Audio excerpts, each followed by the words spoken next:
Content monetization কেন পাচ্ছেন না? কন্টেন্ট মনিটাইজেশন আপনিও পাবেন 100%। আপনার ফেসবুক পেজ অথবা প্রোফাইলে এমন কিছু ভিডিও আছে যে ভিডিওতে পলিসি ইস্যু আছে, আর পলিসি ইস্যু থাকার কারণে আপনি কন্টেন্ট মনিটাইজেশন পাচ্ছেন না।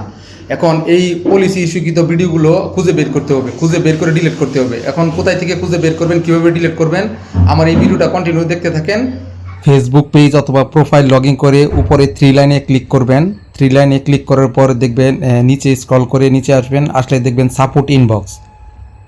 ওই সাপোর্ট ইনবক্সে ক্লিক করবেন। সাপোর্ট ইনবক্সে ক্লিক করার পর দেখেন এখানে আসবে রিপোর্ট অ্যাবাউট আদার্স এবং ইউর অ্যালার্ট। ইউ ভিডিও অ্যালার্টে আমরা ক্লিক করব। ক্লিক করার পরে দেখেন এই 3টা ভিডিওতে পলিসি ইস্যু আসে। এখন যে কোনো একটার উপর আমরা ক্লিক করব। ক্লিক করার পরে সি ডিটেলসে ক্লিক করব। নিচে দেখেন সি ডিটেলস আছে, সি ডিটেলসে ক্লিক করব। ক্লিক করার পরে কন্টিনিউতে ক্লিক করব। কন্টিনিউতে ক্লিক করার পর আবার এরকম একটা ইন্টারফেস আসবে, তারপরে আবার কন্টিনিউতে ক্লিক করব। আবার কন্টিনিউতে ক্লিক করব। ক্লিক করার পরে দেখবেন এখানে 3টা স্টেপ আছে, আমরা রিমুভ ভিডিওতে দিব। দেখেন এখানে 3টা আছে, আমরা রিমুভ ভিডিওতে দিয়ে আবার কন্টিনিউতে ক্লিক করব। ক্লিক করার পরে দেখবেন এখানে ডিলেট লেখা আসছে, এই ডিলেট ভিডিওতে ক্লিক করব। এইভাবে এই ভিডিওগুলো যতগুলো এই পলিসি ইস্যু সম্পৃক্ত ভিডিও আছে প্রত্যেকটা ভিডিও আপনার ডিলিট করে দিতে হবে। ডিলিট করার পর কন্টেন্ট মনিটাইজেশন পাবেন 100%।